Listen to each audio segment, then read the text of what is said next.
70 years ago, something special started. Formula One. Man and machine in perfect unison. Pushing each other to their limits. Supported by teams, aiming for that top step. Well, the name of the game is winning. Seeking perfection. The road hasn't always been smooth. We've marveled at great moments. Had smiles brought to our faces. Cried with our heroes. Witnessed incredible bravery and terrible sadness. Moments never to be forgotten. For 70 years, this has been their Everest.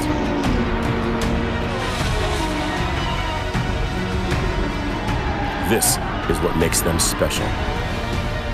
This is the story of Formula One.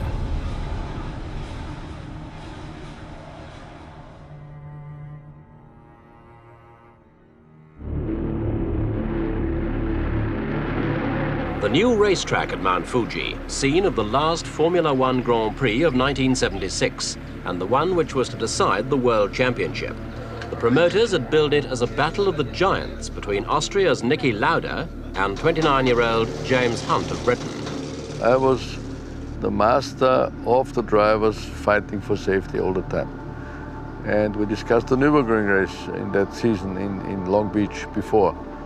And I said to my colleagues, guys, the cars are so quick that I don't think we can afford to go to the Nürburgring anymore with the safety aspects, because every year we kill one or two guys. We have to make sure that this doesn't happen anymore.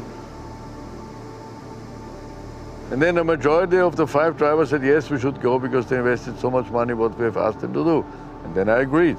Yeah, 100%. If the majority goes, I go with them. No other discussions.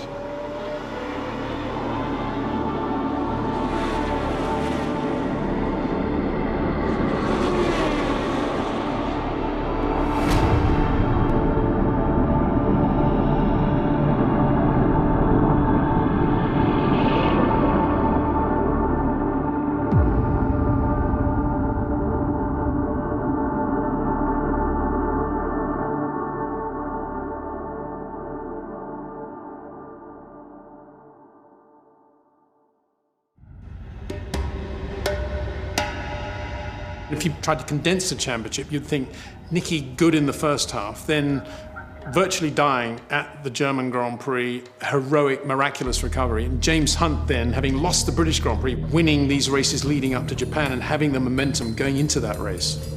And in Fuji, it was a similar thing. We were sitting there for hours because the circuit was flooded. Nobody thought that this race will happen or can happen. James and Niki were both on the safety committee of the Grand Prix Drivers Association. These two were in the tower all morning arguing there should be no race, vehemently, James and Niki. Well, I don't think the drivers should run the thing, and I don't think they should make the ultimate decision. But I also think that if the drivers say that the conditions are dangerous and that they don't want to drive, then that should be respected. And they definitely shouldn't be made to drive, and they shouldn't open the track to have a race.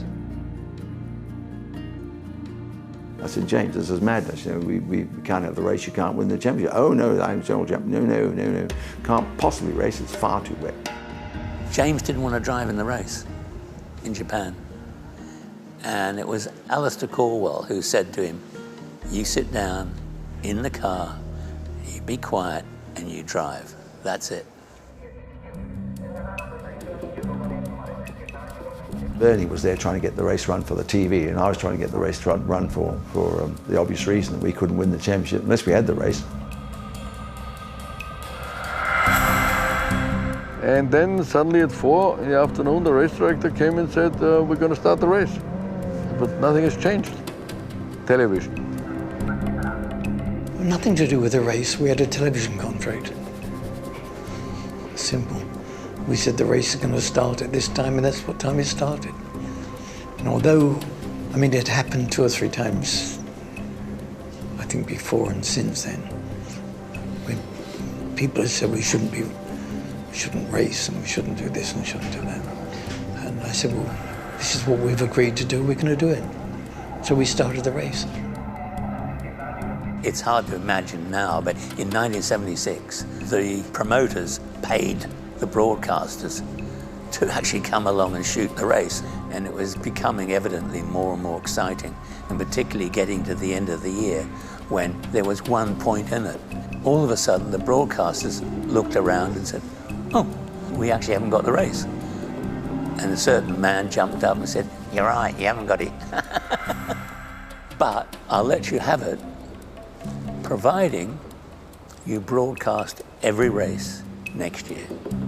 And that was the deal. And that's what got Formula One, you know, on the TV. In today's world, it would not have been countenanced to start that race. It would never have even been considered. The conditions were so bad. So Lauda, in his way, I think, was being very brave. It's the first time worldwide television. Bernie for sure told him to make sure the race has to start because it was a big event on television. And the pressure came on. And then they said, we started 4. Then I said, you're nuts. The circuit is still flooded. Because of my responsibility for safety, it was unacceptable to start the race under these conditions. The Grand Prix was on.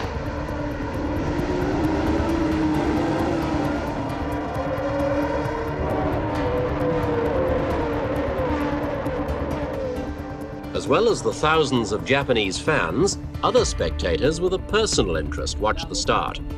James Hunt's parents and girlfriend Jane Burbeck watched the race, transmitted via satellite in a London TV studio.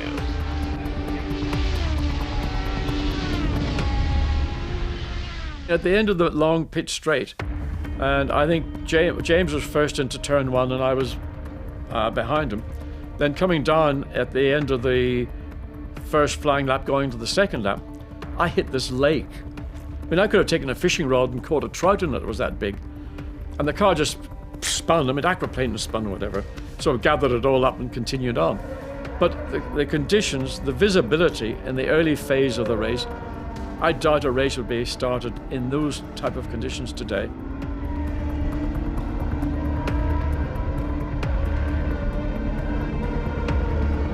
I think with me, 2 or 3 others stopped. Fittipaldi stopped, Archer stopped.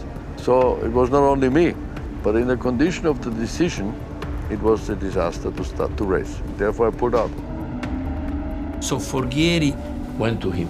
Listen, Nicky, we can say that you have a problem with the car. You have done so much for us, we can say, unfortunately. No, no, no, he said, Nicky, no, no, no, don't tell lies. Tell that I decided to stop because in this condition, it's absurd to race in Formula One. So he was very honest, very straight as Nicky. In effect, what he said after the race was, I'm sorry, you know, my life's worth more than the World Championship. I gained so much more respect for Nicky for doing that because it showed that his life was more important than the championship. Looking at facial burns that he had, he said that he was tearing so bad because of that, that, you know, the visibility at best was maybe down to 20%. And with what he was dealing with was probably down to 5%. If someone would spin in straight line, you just hit the guy. So much water, no visibility, aquaplaning. They should delay the start. But unfortunately, things like that never happen. And now they have the pace car. They take care. Thanks God now things happen the proper way for the drivers. You know, but it was unreal to start that race. We had a permanent sign that said cool tires, and James steadfastly refused to go in the puddles. He didn't react. So now we had all the rest of the field, Andretti, Mass driving in the puddles up the straight, and James steadfastly driving on the dry racetrack. He was never far ahead of Andretti or Mass or others. There was no way to tactically bring him in and change the tyres and win the World Championship. So we had to hope the tyres would last the race. Eventually, he drove the left-hand side of the car through to the air on both front and rear. So he came in with 2 punches. He flew along, way quicker now because he had fresh tyres on. And classically, he comes up to Regazzoni, who should have blocked the road and doesn't. Rega pulls out of the road and goes, "Go, boy, go," because he'd been sacked by Ferraris. And so he flew past Rega and finished 3rd.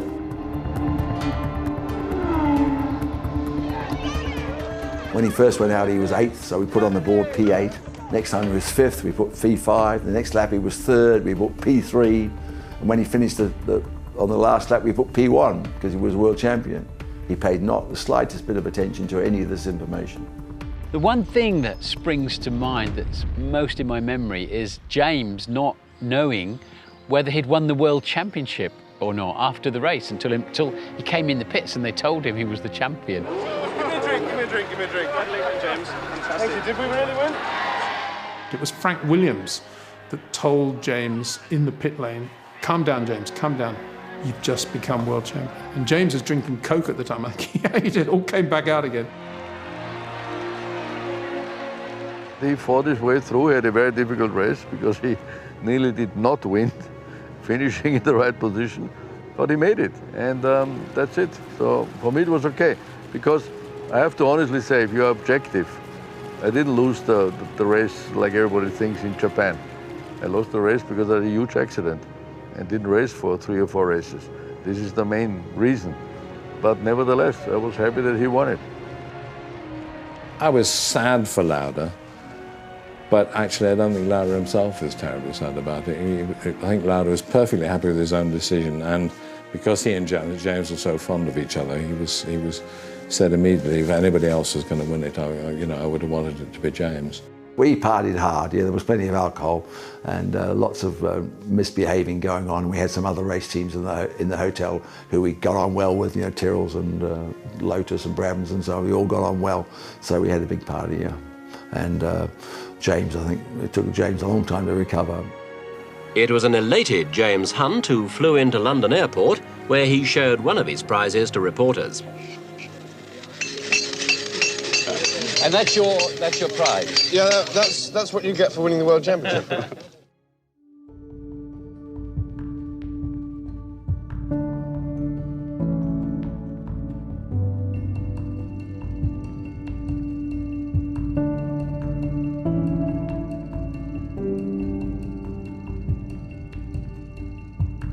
I needed to choose someone who could bring more than just being a driver to Formula 1, to be a leader, to have an iconic role, not just being a good racing driver. I considered Nicky, and I phoned him out of the blue and said, Nicky, why don't you come back, And there was a sort of, 15-minute, half an hour banter phone call. I said, well, why don't you think about it? And then, of course, I pestered. I pestered and pestered. Ron called me all the time, what are you doing, how's life, always in the right moments. And then he called me once again, and then I said, yeah, maybe let's do a test.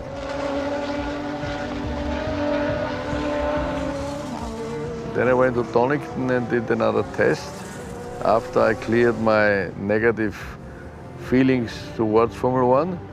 And when I got him back into the car, it started again. And then I came back in '82. I felt that my heart, after it given more time to other things, is still working very hard or beating very hard for motor racing.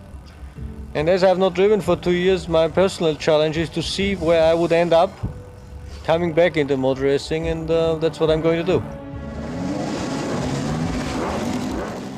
Nicky was an incredible driver, and I was a little bit worried when he came to us, thinking he's really going to give us a rough time, turn us every which way but loose, so to speak. But actually, he never placed any outlandish demands on the team. I attribute that really to the fact that it was a great team.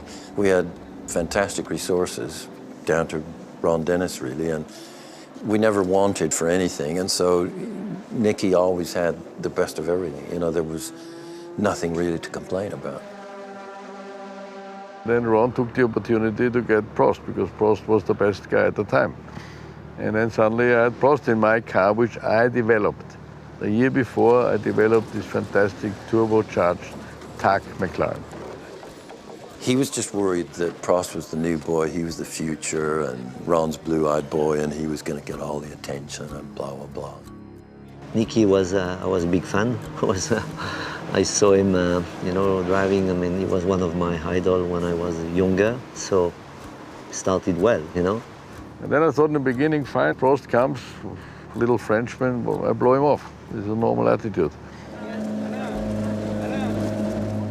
So I used to say to Nicky, look, you've got me, and I'm going to look out for you, and I'm never going to let you have anything less than the very best that McLaren can provide you. You've got me, you've got your 3 mechanics, and you don't need anything else. Don't worry about anything else. We're going to make sure your car's perfect, and we're going to make sure you have absolutely the best that McLaren can provide, and you're going to have exactly the same as Prost. So just don't even worry about that. Just concentrate on the driving, leave the rest to us. When I went to McLaren in '84, I signed a number 2 contract. I was number 2 with Nicky. And my salary was also quite low compared to him, but I had bonuses for the wins and points. Prost was always out-qualifying me. The beginning 5 tenths, then 2 tenths, but he was always quicker. Then I changed my strategy and said, fine, I will not get him on qualifying. Let's work on the race setup. He was one of the drivers, maybe the driver where we could have run more or less exactly the same car. He was, even with Ayrton, it was close, but not, we had some differences, you know. And the only thing I had to do is going to be quicker than him, you know. He used to say, this little Frenchman, he's just so quick, you know. He can benefit from my experience setting up the car and all of that, but there's no way I can benefit from his quickness.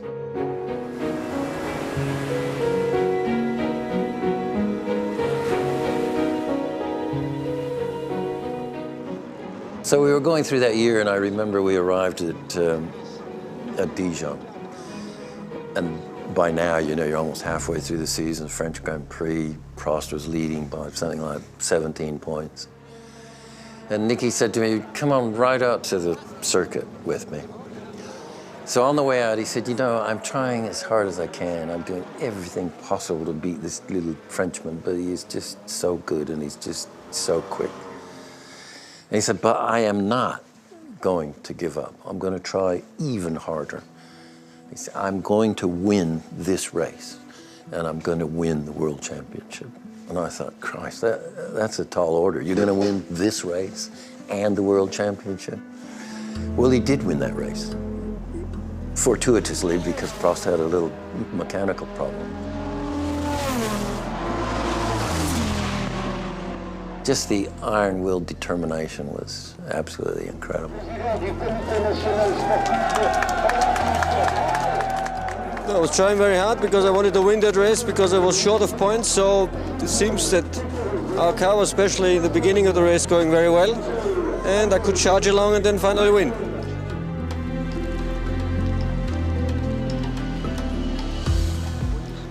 Portuguese Grand Prix 1984 was memorable, to say the least. We went to the Grand Prix knowing that we'd won both the Drivers' and Constructors' Championship, but what hadn't been decided of which of our drivers was going to win the Drivers' Championship. That race, it was just so intense. Everybody was so on edge, trying to do everything perfectly. His performance today is good for me, not so good for Nicky, because he starts very far away from me, and it's a very difficult track to pass, so it will be very hard work for him. But I need to be a bit more lucky. Are you going to go for the points or the victory? I'm going to go for the championship. I will see what's going to happen. But if I can win the race, I will try to do it. It will be fantastic. I think Nicky was never ahead of me in race condition when we were fighting at the, let's say, in normal condition, you know. But I stopped. I had mechanical failure a little bit more often. I was fighting much more against Nelson and these guys, and then he was a little bit behind. Prost out-qualified Lauda, and Lauda didn't have a brilliant start, dropped down the field quite a bit. I was feeling a bit desperate. The left turbocharger got broken with a stone. So I saw the boost, but no power. I could not pass anybody on the straight, which normally would have been easy to go by. And there I was frustrated, like you do not believe, that I cannot get by. And there were cars holding me up forever because I didn't have the power I needed. I was in that race. Nicky, you know, he wasn't the fastest driver, he was a percentage player. It was extraordinary. I'll never forget a race one day in Monza, and I drilled him into the first chicane in my Tyrrell. And I was so pleased with myself. We were, I don't know, we were probably fighting over 10th place or something. He'd had a difficult qualifying session. And then he came past me out of the parabolica, and he looked over to me. We were doing about 200 miles an hour. And he just did this with his hand, like, what are you doing? You know, brackets. We've got a long way to go. We've got to look after the tyres, look after the brakes, look after the car. And whatever, I'll try and pass you again in a minute. And my car broke down halfway through, got back to the pits, looked at the screen. Who was leading the race? Niki Lauda, because he was playing the long game, and you had to with the cars back then. Niki stayed out of trouble, picked off people one at a time, gradually worked his way back up towards the front. He had so much guile and so much experience and maturity to go with it. I think he got up to third place, which wasn't going to be good enough. And then I think it was Nigel Mansell dropped out in the last laps, which elevated him to second. And then in the end, I was third, and then Mansell stopped with his brake problem. And thank God I finished second. Niki just sneaked in for his third World Championship by half a point in Estoril that day. He did a good season, more consistent, he was able to win, but also because we had such good relation and was good ambience in the team, inside the team. We never had any little problem, you know, in 84. What do you have to say to Alain Prost at this moment, your teammate and compatriot all year long? He was the toughest guy to beat, as far as I know, the toughest guy, so therefore this championship is the most important one for me. What are you going to do to celebrate tonight, Niki? First I need a rest. Congratulations.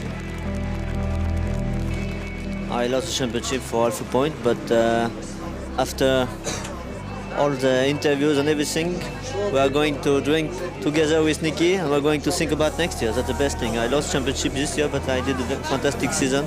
I won 7 races. Not very lucky, but I am more happy than the other drivers in Formula 1 at the moment, except Niki today. Prost was unbelievably positive in defeat. We had one unbelievable party that evening, and you know, of course, both drivers were definitely jolly. I always felt a little bit disappointed for Alan Jenkins, who was Prost's race engineer.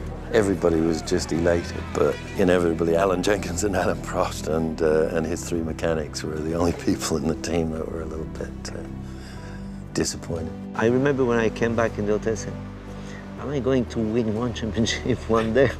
You know, because it was 3 consecutively missed for different reasons, very, very close. Oh, Alain was brilliant. He was no animosity whatsoever. This is how it goes. I did what I had to do in the last race. I have to win the race. We went to Estoril, went in a nightclub. We had a huge party. I was completely drunk. That is good, because that is part of the human side of history, you know. We had fun as you can't believe, a lot of fun.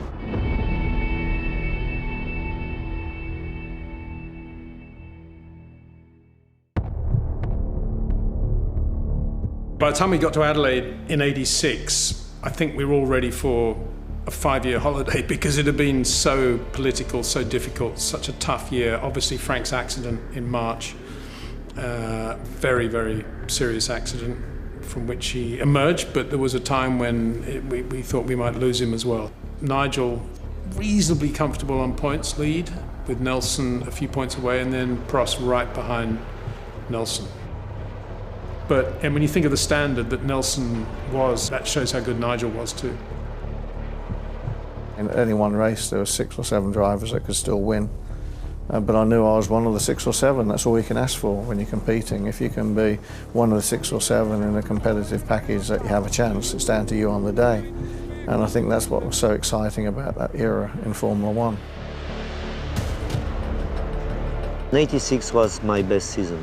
That is the one I always take as a reference.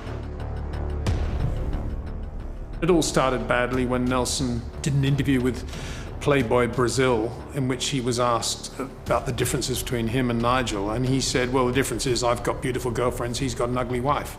And of course that was quickly translated back to Nigel, and you can imagine what happened after that. You thought about your tactics at the start? Make sure I get first gear. You couldn't have someone better next to you than your teammate, and he's got to win the race, so the last thing he'll be doing is sort of dicing at the first corner. Nigel was a very tough, solid racing driver that was very difficult for Nelson Piquet to beat. Now go try to push Mansell out and try to win the race. What do you do about Prost then? How are you going to push him out as well? No, I don't need to push him out. They go finish behind me.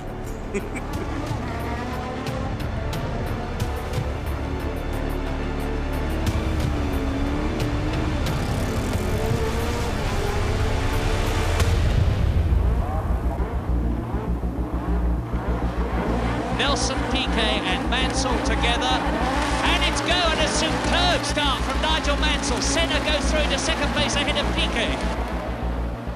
The Williams Honda was dominating, was really much quicker than us. I don't know why. I always trust that I could be champion, I could make it, you know. Also because they were fighting, and we were very, very good.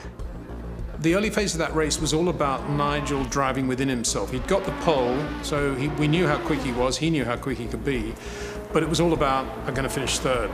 And Nigel, actually, think about this, Nigel's not very good at finishing third. He hadn't driven many races like that in his life. Every race he'd ever driven was to win.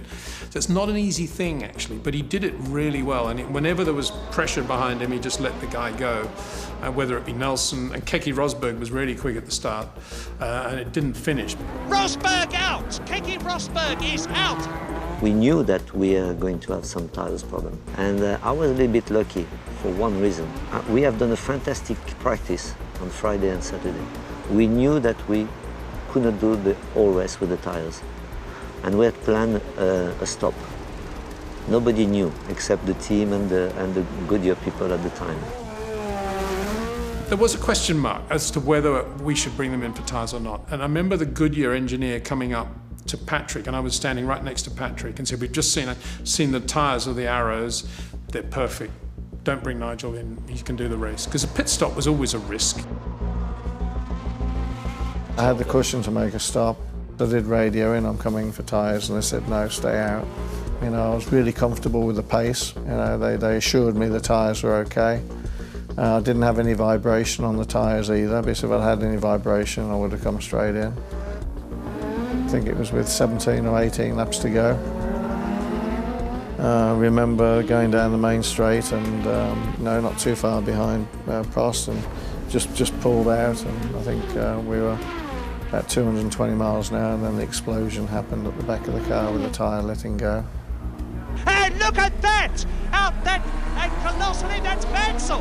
That is Nigel Mansell! It gave no warning, it just let go. Mansell is out of the race. Now, this could change and will change the World Championship. It ripped the suspension and it ripped the brake line off, and obviously we then took all the might to actually keep the car facing the right direction so I didn't go straight into the wall.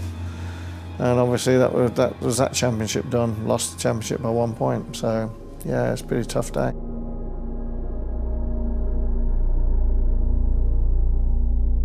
What can you say? You know, I think Nigel drove exactly as he should have driven. He couldn't have driven any slower, couldn't have given the car more space, and we followed all the advice that we were given in terms of the tyre. It wasn't bad luck, it was a bad decision. They didn't stop for tyres, and you know, the tyre failure was not the result of a puncture, it was worn out, and they just took the wrong decision. We had a tyre burst on Nigel's car. Nelson was leading. His tyres, by the end of the race, would have been as older than Nigel's tyres when they failed. And we'd had a couple of tyre failures beforehand, and I'd spoken to Goodyear, and they said, no, it must be your car. And I said, well, we've probably got more power than anybody else, so we're trading off and using a bit more downforce. I think all you're seeing is where we're giving the tyres the hardest time, and they didn't really respond. So I had to call Nelson in and change the tyres because it was a fatigue failure on the tyres, and he was closing on Alan Prost and was, I think, within a couple of seconds of him when the flag dropped. And to be fair to Nelson, he knew exactly that I'd called him in out of a position where he was going to be world champion. He never gave me a hard time about it because he knew that he was, that there was the potential danger of also a tyre failure, so he was very fair about it. Lost the race, lost the championship, lost everything. Alain Prost takes the checkered flag. He wins the Australian Grand Prix. He wins the World Championship. Sometimes you know that something is going to happen. I knew that this race is not going to be like another race. But Adelaide at the time, so tough, for brakes, fuel consumption, gearbox, tires, it was very bad, and you had to be very careful. And everybody thought I stopped, obviously because of the puncture, which was true, but it was planned to stop. Very, very tough race. That is my best season ever, yeah. That was a very close run thing, of course, and Nigel he had that tyre problem and was very unlucky. And Prost, of course, an unexpected win due to Williams' disappointment.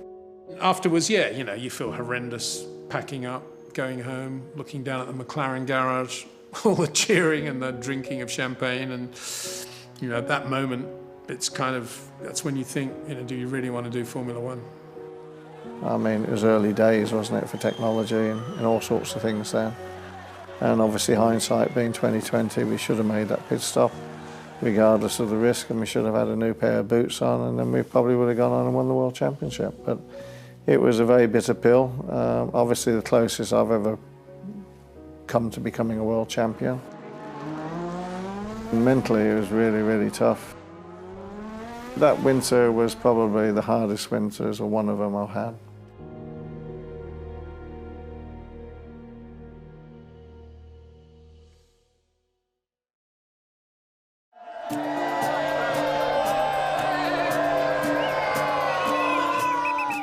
We finally arrived in Interlagos, and either Lewis or Felipe could win. What then happened, as we all know, has passed into motorsport folklore, where it will remain forever as one of the most extraordinary stories.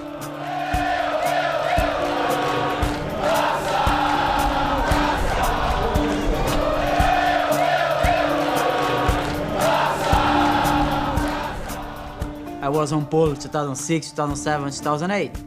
So it was my track. I have my people, I have my car, my place, So when you play home, you play better. This is clear,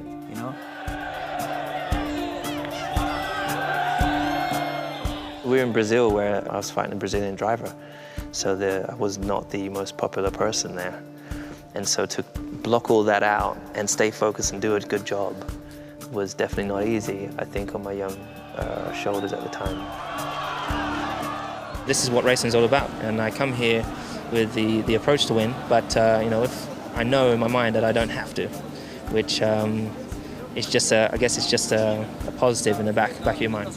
Whilst that race was a deciding race for the World Championship is won over the whole season, and we had difficult races and good races through the season, and that was just a race where we started, uncharacteristically of McLaren, we started on the basis of let's win the World Championship and don't worry about winning the race, whereas everybody else was let's win the race.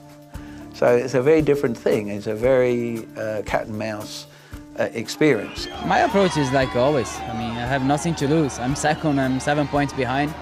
You know, in the worst case, we're gonna finish second, but we need to try. You know, we need to do our best, and you know, have a small possibility. But if it happens, for sure, I have no idea how it's gonna be my feelings.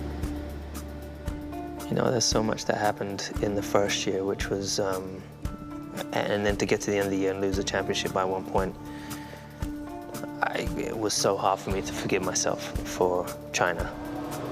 China has this really strange last corner. It's a difficult last corner, that 90-degree left. It's actually much quicker than it looks if you're just driving around the circuit.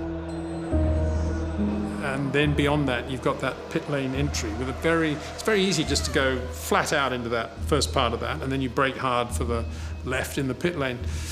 And nobody had ever thought about that actually is a racing corner, and we need to be a little bit careful of what we do there. And of course, with Lewis, tyres well worn, not a lot of grip, and nothing you can do if you run slightly wide, and that's what happened with Lewis there. We knew the tyres were devastated. We had such a commanding lead. We failed to really advise Lewis, and you could argue we should have enough experience, but we really failed to advise him how destroyed the tyres were and how little grip he would have in the event of hitting any wet surface. And of course, you know, he came into the pit lane clearly a bit too quick. We took the pain, we learnt from it, and you know, we went on to fight another day. But disappointing is how I would put it.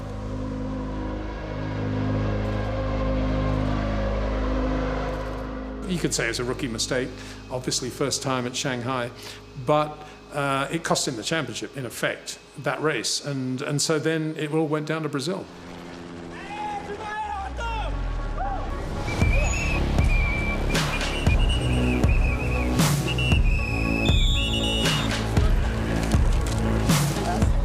Lewis was ahead, but it was pretty close. There was Fernando, who had had a very good second half of the year, and when he won at Monza, it had kind of taken Fernando back to where he thought in his mind he should be. It was Kimi just doing a consistently good job for Ferrari, driving well, getting the best from the car. And then there was Lewis, this amazing rookie, coming in and upstaging Fernando and getting to Brazil with a lead which, in theory, was going to give him the World Championship.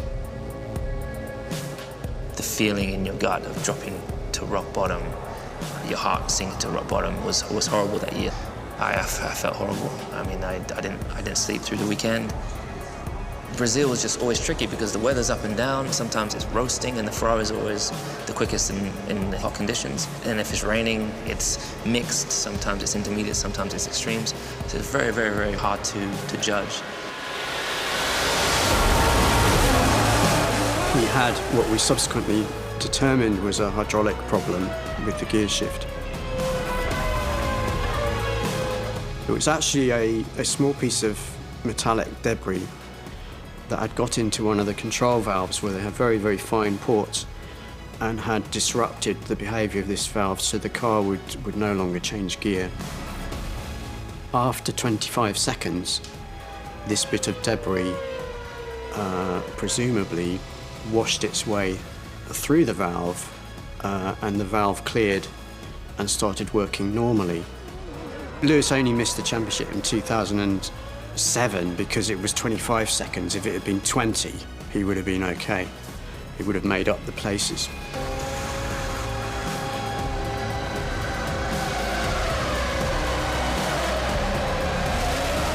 Okay, it's all over. It's all over. Hamilton 7th. We win the championship by 1 point.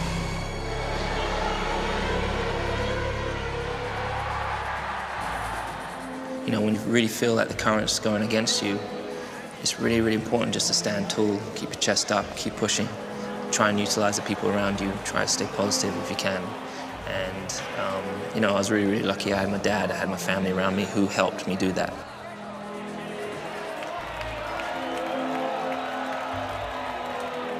Lewis had that disappointment in 07 and that Monday morning waking up, having lost the championship in his rookie year, which would have been amazing had he won it, of course, and then coming back in 08, and it was kind of déjà vu. All I had to do is finish 5th, and I really believed from the experience from before I could recover from that and do a better weekend. But then all these different things happened, and I was racing against a Brazilian, so there was a lot of animosity, a lot of hype around Felipe, and I was obviously the dark horse coming in. Lewis was leading the championship, but Felipe Massa, of course, had nothing to lose in front of his home crowd. Massa, are you ready to make history today for your country? I'm ready to do my best and trying to do a good race. Good luck. Thank you. There was a feeling of potential redemption for us. Against the old enemy, Ferrari.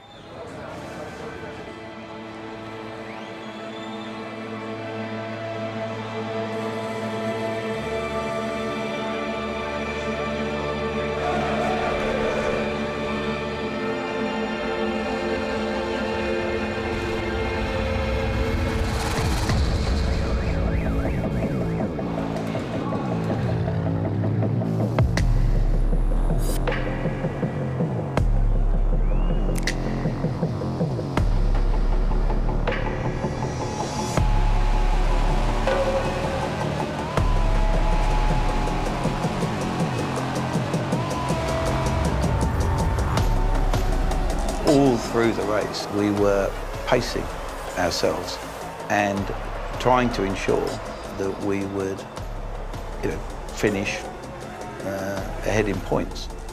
And of course that required, it was different mathematics according to who was where on the circuit, etc. So you are in front, you are winning the race, you are leading by a good margin, but you don't know what's happened behind. And at the end, you always expect that maybe something's gonna happen, and already the chance that Lewis is not arriving in the top 5 it was quite tricky because he had a great car on that year, If you look at the history of Brazil, when it rains, it normally rains really hard towards the end of the race. More likely than not, if there's a rain around, it's going to get more intense. Then the rain came down 3 or 4 laps from the end, and it was one of those terrible decisions where there is a right answer, but it's close and there's a gamble to be taken. I think with a championship decider, about the worst thing that can happen, if it hasn't been decided, is if the weather conditions change and it rains. And the right answer was to put the wet tyres on, which we did and which leading players did, but the gamble was to stay on the slicks, which is what the 2 Toyota cars did.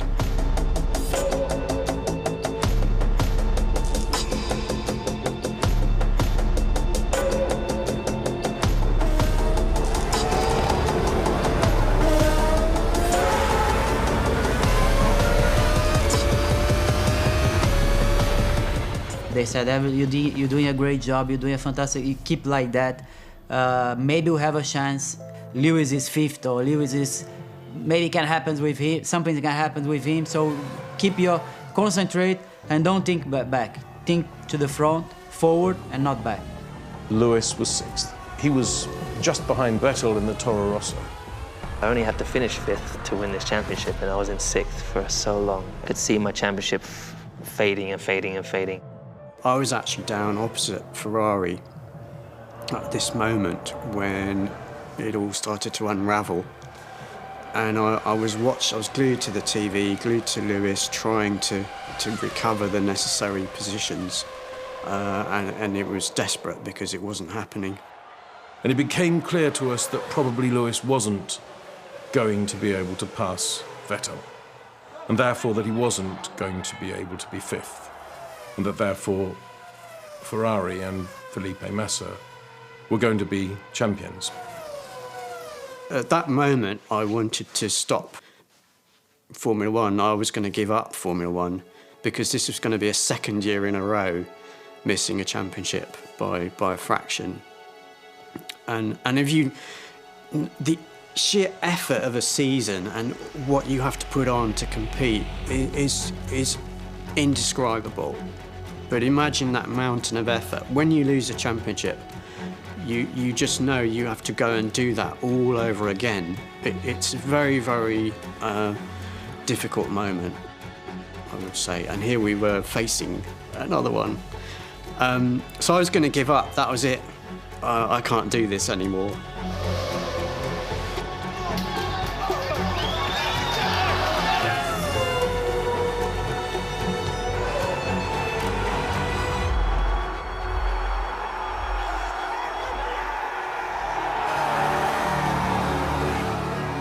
I'll never forget it as long as I live.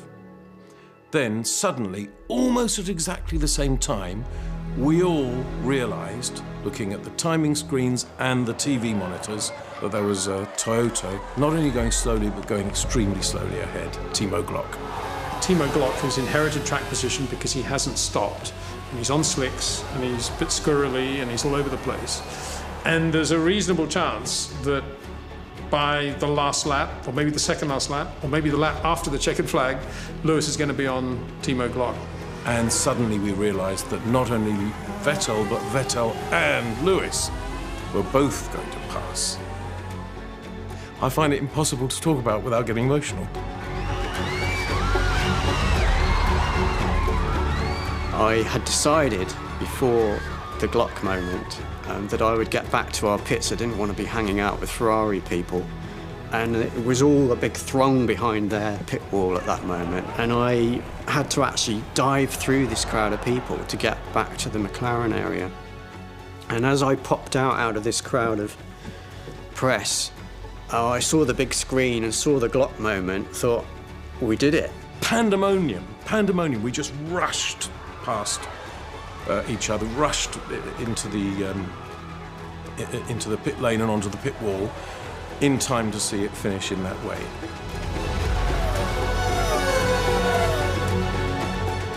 That is the moment that defines the World Championship, that defines racing drivers.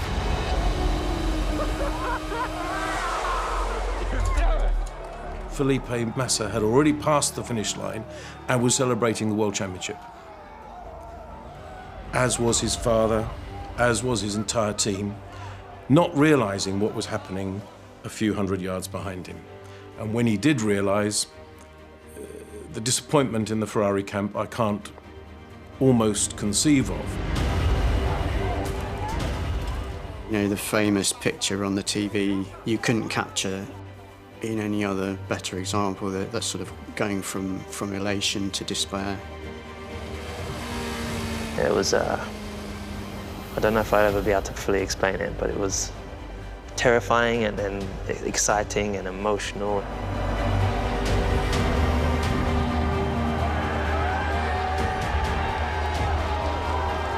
It was chaos after I got out of the car. And again, you know, I was so drained mentally and physically from the year and from the thought of losing it and then having it and then losing it, and oh geez, it was horrible. Got to go back and see my team and experience all these people all happy to share this championship with. And everything happened so quick, I never really got time to sit and really enjoy it.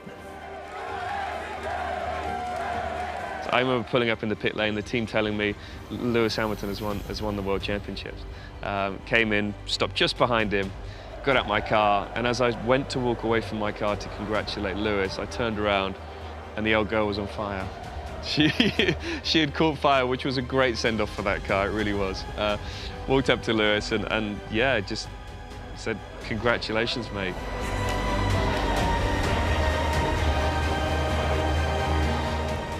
The tears of both feelings. The feeling that I won the race at home, and I did an amazing job on that weekend. So it was my race. And then the feeling that I lost the championship in the last corner. How can this happen? You know? So you have both, but definitely the feeling of the victory helped me a lot, you know, to behave myself in the most professional way at the end, you know, because I did my job, and for me that was the most important thing. I won the race, and this was the best thing that it happens, because I won the race, and I couldn't do better than that.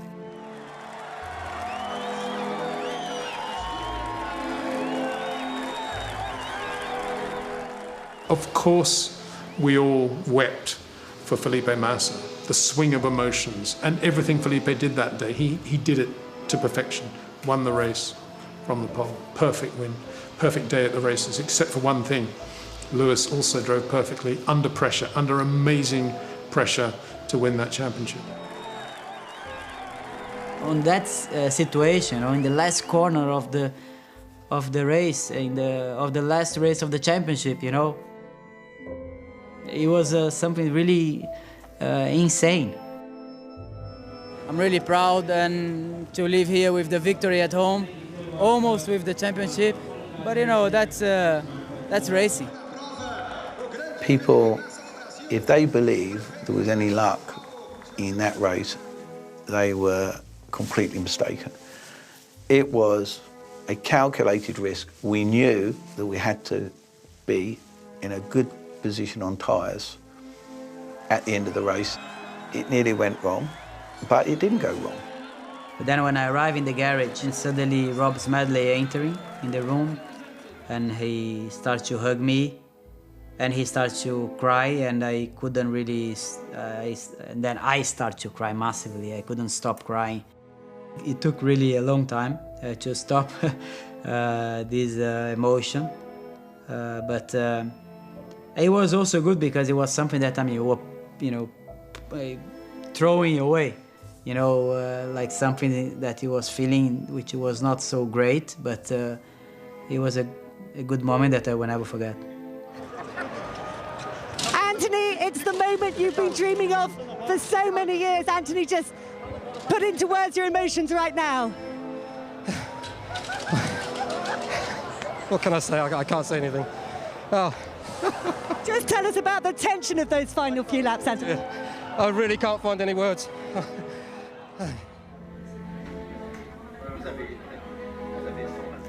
Winning that Grand Prix, it was emotional to be around my family, to know what we had been through. You know, we had nothing to start with, and to come all that way and be ahead of people who you know, had a lot more than us, particularly to start off with, but potentially also maybe didn't go through as much as we went through, was a great feeling. When someone puts so much faith and trust and effort and time into you for years, and it finally pays off, that's a beautiful feeling. I think if we look back at the end of a race like Brazil 2008 and the championship that was defined by the end of that race, I think these are the moments that make us feel this is why we love this sport called Formula One. This is why we love this race to perfection. Do we ever achieve perfection? Perhaps not. I don't think any racing driver has ever driven the perfect lap, but he certainly achieved perfect moments. And one of those was Brazil 2008 for Lewis Hamilton. 'Cause we are the champions!